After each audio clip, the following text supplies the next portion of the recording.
I think this new kind of Christianity that's emerging among us is emerging in many different forms. I don't think there's just one form. I think it's emerging in the Catholic Church, in the historic Protestant churches, in the evangelical charismatic churches. It's just emerging in all different ways. And so I think in each case it's respectful of the traditions that it emerges within.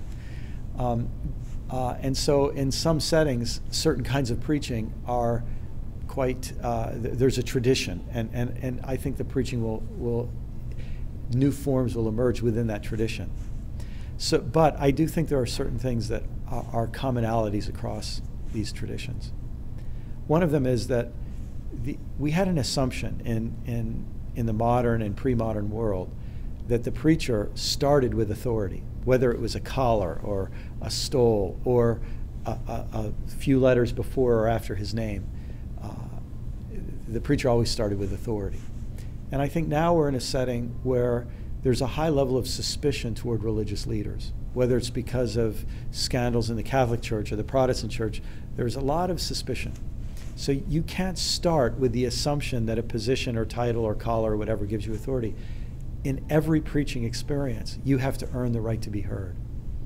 And I think you earn the right to be heard in a couple of ways. But these can't be faked. This isn't a technique. But the first one is a voice. I think, by this I don't mean your pitch of your voice, but I mean that there's a sense that you're speaking out of who you actually are. You're not trying to fill a role, but you're there's some sense of authenticity. And, you know, what's the old cliche? Boy, if you could learn how to fake authenticity, you'd make millions. But no, real authenticity. Second, I think, is that we speak from our own story, and that we, in some ways, are honest about the upside and the dark side of our story. To be able to be honest about our own struggles and doubts and dark sides and limitations. Ironically, that humility creates more credibility.